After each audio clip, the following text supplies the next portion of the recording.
Welcome to Guide Up. In this video, I'm going to guide you on how to log into SSS account. For that, make sure you get the application at the first. The SSS administers social security protection to workers in the private sector. It also does the replacement income for worker in times of death, disability, sickness, maternity, and old age. Now here, firstly, you need to choose on member.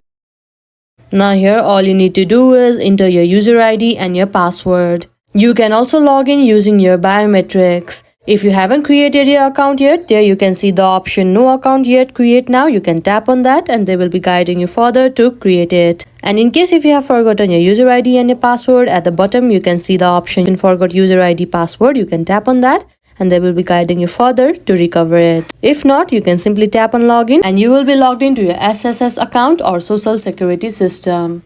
Now this will allow you to access all of the features of the app and track your benefit payment history and remaining balance.